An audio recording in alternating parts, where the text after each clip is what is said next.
ತಟ್ಟವರು ಧನ್ಯವಾದ ಅರ್ಪಿಸೋಣ. ಇದೀಗ ನಮ್ಮ ಕರ್ನಾಟಕ ಕೂಡ ವ್ಯಸನ್ಮುಕ್ತ ಆಗಬೇಕು ಅನ್ನುವ ಹಿನ್ನೆಲೆ ಇಟ್ಕೊಂಡು ಕರ್ನಾಟಕ ಸರ್ಕಾರ ಇದನ್ನು ಇಡೀ ರಾಜ್ಯದ ಎಲ್ಲ ಜಿಲ್ಲೆಗಳಲ್ಲಿ ತಾಲೂಕುಗಳಲ್ಲಿ ವಿಶೇಷ ಕಾಲೇಜ್ ಮಕ್ಕಳಿಗೆ ಒಂದು ಇದ್ರ ಬಗ್ಗೆ ಜಾಗೃತಿ ಮೂಡಿಸಬೇಕು. ಯಾಕಂದರೆ ಇವು ಚಟಗಳದಿಂದ ಮನುಷ್ಯನ ಅವನ ವ್ಯಕ್ತಿತ್ವ, ಅವನ ಶರೀರ, ಅವನ ಮನಸ್ಸು, ಇಡೀ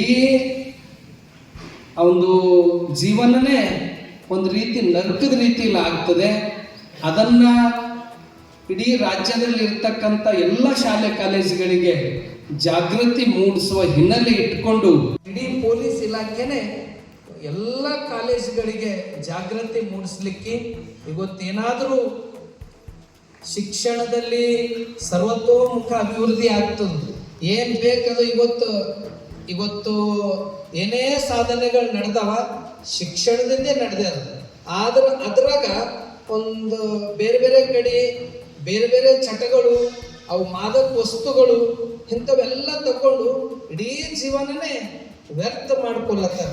ಅವ್ರು ಗೋಲ್ಡ್ ಮೆಡಲ್ ತಗೊಂಡಿರ್ಬೋದು, ಅವ್ರ ಮೇಲೆ ಹಣ ಜಾಸ್ತಿ ಇರ್ಬೋದು, ಆದ್ರೆ ಅವ್ರಿಗೆ ಗೌರವ ಇಲ್ಲ, ಅವ್ರಿಗೆ ಕಿಮ್ಮತ್ತಿಲ್ಲ, ಅವ್ರಿಗೆ ಯಾವುದೇ ರೀತಿಯಂದು ಅವ್ರೆಲ್ಲದ್ರಾಗ ಎಷ್ಟೇ ಇದ್ರೂ ಕೂಡ ಆ ಚಟದ ದಾಸರಾದ್ರಂದ್ರ ಅವ್ರಿಗೆ ಯಾವ ಕಾರಣಕ್ಕೂ ಯಾರೂ ಗೌರವ ಕೊಡಂಗಿಲ್ಲ. ಅದ್ರಾಗ ಏನಾರ ಕಡಿಮೆ ಆದ್ರೂ ಪರವಾಗಿಲ್ಲ, ನಮ್ಮ ಶರೀರ ನಮ್ಮ ವ್ಯಕ್ತಿತ್ವದಾಗ ಎಲ್ಲೂ ಒಂಚೂರು ಕೂಡ ವ್ಯತ್ಯಾಸ ಮಾಡ್ಕೋಬಾರ್ದು. ಯಾರದು ವ್ಯತ್ಯಾಸ ಮಾಡ್ಕೊಂಬಲ್ಲ ಅವರೇ ಜಗತ್ತಿನಾಗ ದೊಡ್ಡ ಶ್ರೀಮಂತರಾಗ್ತಾರೆ, ಅವರೇ ದೊಡ್ಡ ಶ್ರೀಮಂತರಾಗ್ತಾರೆ. ನಮ್ಮ ರಾಷ್ಟ್ರದಲ್ಲಿ ಎಷ್ಟು ಶಾಂತಿಯುತವಾಗಿ ನಮ್ಮ ದೇಶ, ನಮ್ಮ ರಾಜ್ಯ, ನಮ್ಮ ಜಿಲ್ಲೆ ಇಷ್ಟು ಒಂದು ಸಮೃದ್ಧಿ ಇರ್ಲಿಕ್ಕೆ ಅದಕ್ಕೆ ಮೂಲ ಕಾರಣಕರ್ತರಂದ್ರೆ ಪೊಲೀಸ್ ಇಲಾಖೆ. ಒಂದು ಏನಾರ ಕೆಲಸ ಏನೋ ಮಾಡ್ದ ಅಂದ್ರೆ ತಪ್ಪು ಮಾಡ್ದ ಅಂದ್ರೆ ಅದನ್ನು ವಾಪಸ್ ತಗೊಂಡ್ಬರ್ಬೋದು, ತಿದ್ದಬಹುದು, ರೆಕ್ಟಿಫೈ ಮಾಡಬಹುದು.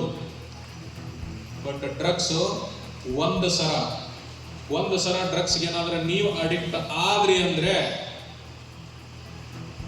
ಅದರಿಂದ there is no return, there is no Karnataka police ಆಗಲಿ ಮತ್ತು ನಮ್ಮ ಸರ್ಕಾರ ಈ ಒಂದು ಡ್ರಗ್ಸ್ ಸುತ್ತಮುತ್ತ ಯಾರೂ ಹೋಗಬೇಡ್ರಿ ಅಂತ ಯಾರಾದರೂ ಸುತ್ತಮುತ್ತ ಮಾಡ್ತಾರೆ ಏನೋ ಗೊತ್ತಾಯಿತು ಅಂದರೆ ಇಮಿಡಿಯೇಟ್ ಆಗಿ ನಾನು ನಿಮಗೆ 3-4 ಕೇಳಿದೆ, 5 ಆ ಕರ್ನಾಟಕ ಸ್ಟೇಟ್ ಪೊಲೀಸ್ ಅಂತ ಒಂದು ಆ್ಯಪ್ ಇದೆ, ಅದರಲ್ಲೂ ಹೇಳ್ಬೋದು.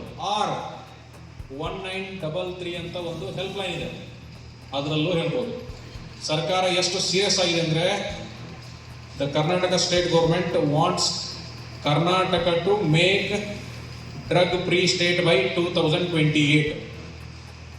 So in that direction government is hell bent on acting against those fellows who are indulged in drugs. ಕುರಿತು ಬಹಳ ಮಾರ್ಮಿಕವಾಗಿ ಮಾತನಾಡಿದ್ದಾರೆ. ಒಂದ್ಸಾರಿ ಜೋರಾಗಿ ಅವರಿಗೆ ಚಪ್ಪಾಳೆ ತಟ್ಟವರು ಧನ್ಯವಾದ ಅರ್ಪಿಸೋಣ. ಇದೀಗ ಮಾತರಂ ವಂದೇ ಮಾತರಂ ವಂದೇ ಮಾತರಂ. बोलो भारत माता की ವಂದೇ ವಂದೇ